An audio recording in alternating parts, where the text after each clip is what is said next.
कुठेरा पंचायत के भेल में रामकथा में सुनाई गई सीता हरण की कथा।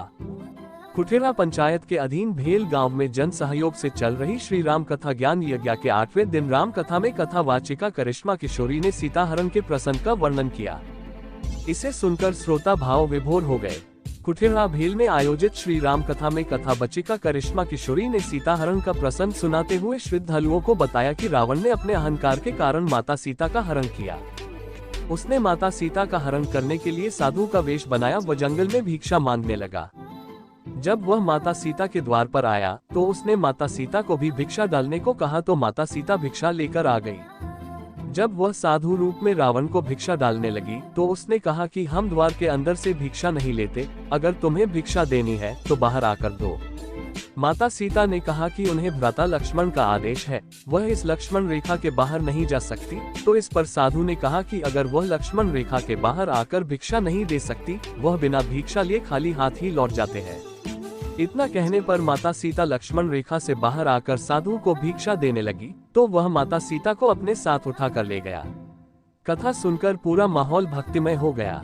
कथा पांडाल में भारी संख्या में महिलाएं व पुरुष मौजूद रहे। वो देखे स्वामी है ब्रज कंचन का, सीता बोली वो देखे स्वामी है ब्रज कंचन का, लाए चर्म निशान रहेगा 14 वर्ष गमन का, लाए चर्म निशान रहेगा 14 वर्ष गमन का।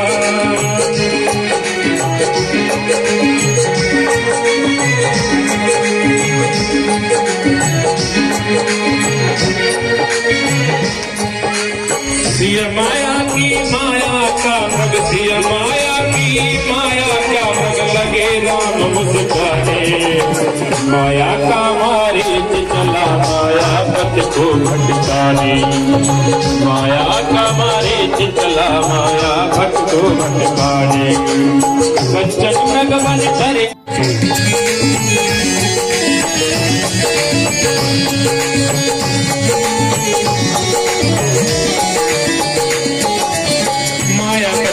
जीवन में इतना दौड़ाए माया। अब जैसे ही भगवान सीता जी के कहने पर उस हिरण का पीछा करते हैं, मारने के लिए दौड़ते हैं बाण लेकर के, सब जानते हैं ये माया का हिरण है, फिर भी मायापति को वो माया दिखा रहा है मारीच। मायापति को भी वन में इतना दौड़ाए माया, इसीलिए जीवन में कहीं पड़े न माया की छाया, इसीलिए जीवन में कहीं पड़े माया की नहीं छाया, इसीलिए जीवन में कहीं पड़े माया की नहीं छाया।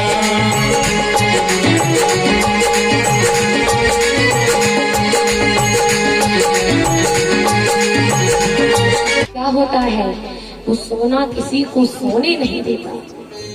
जिसके पास अधिक धन होगा वो सो नहीं पाएगा। क्यों? अरे कोई चोरी ना करने जाए। झोपड़ी वाला आराम से सो सकता है, उसे टेंशन नहीं है कि मेरे घर से कुछ चुर जाएगा। लेकिन जिसका महल बना है उसे दिन रात नींद नहीं आती, क्योंकि अगर गहरी नींद में सो गए तो कब लुट जाए पता नहीं।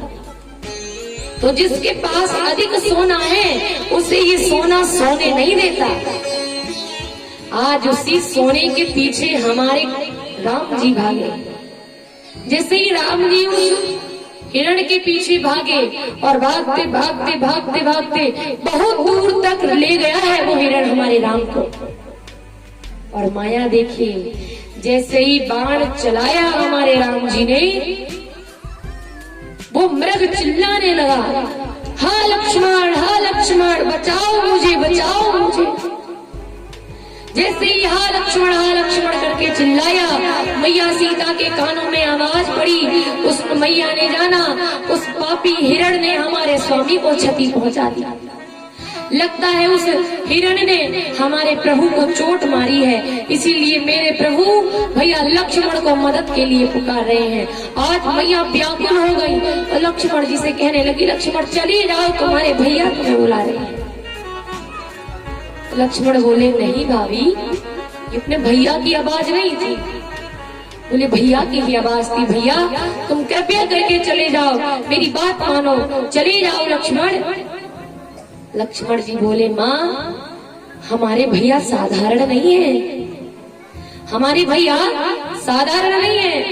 अरे ऐसे कैसे चला जाओ, मेरे भैया को अच्छे अच्छे लोग बिगाड़ नहीं सकते, ये मामूली सा हिरण क्या बिगाड़ेगा।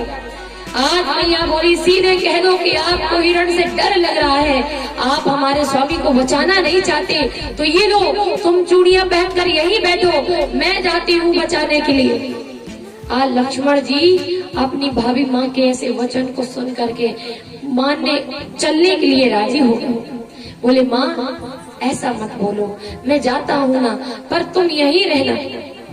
आज लक्ष्मण जी ने लक्ष्मण रेखा खींच दी मैया की पंचवटी के आगे, उस कुटिया के आगे, जिस कारण कोई अंदर माँ तक ना पहुँच पाए। आज लक्ष्मण भैया राम जी को बचाने के लिए गए हैं, लेकिन इधर जो रावण ने प्लान बनाया था उसी के अनुसार क्या हुआ, रावण ने संत का भेष बना लिया और जोर जोर से कुटिया के आगे चिल्लाने लगा, भिक्षाम देही, मुझे बहुत भूख लगी है, मुझे भिक्षा दीजिए माई, मुझे भिक्षा चाहिए।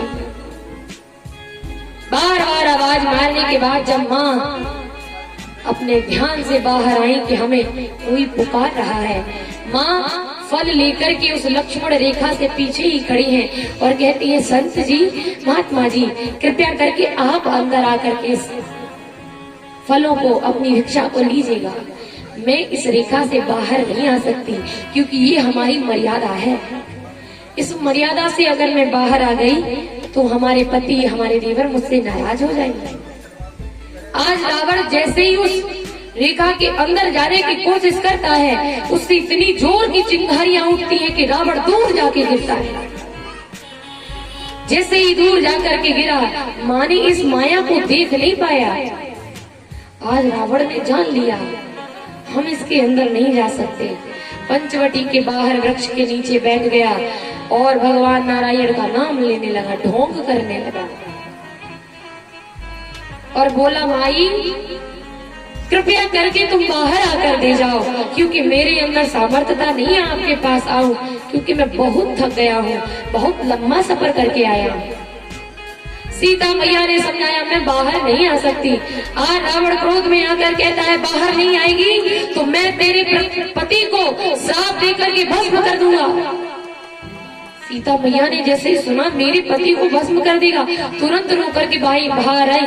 नहीं नहीं महात्मा जी, ऐसा मत करिएगा, ऐसा मत करिएगा, मैं बाहर आती हूँ। और मैया जैसे ही बाहर आई, रावण ने मैया के हाथों को, केसों को पकड़ करके और पुष्पक विमान में डाल करके उड़ने लगा। मैया रोकती है, अरे पापी, अगर तेरे इस छल के बारे में मुझे पता होता तो मैं बिल्कुल अपनी देवर द्वारा खींची हुई लान से बाहर नहीं आती। मुझे क्या पता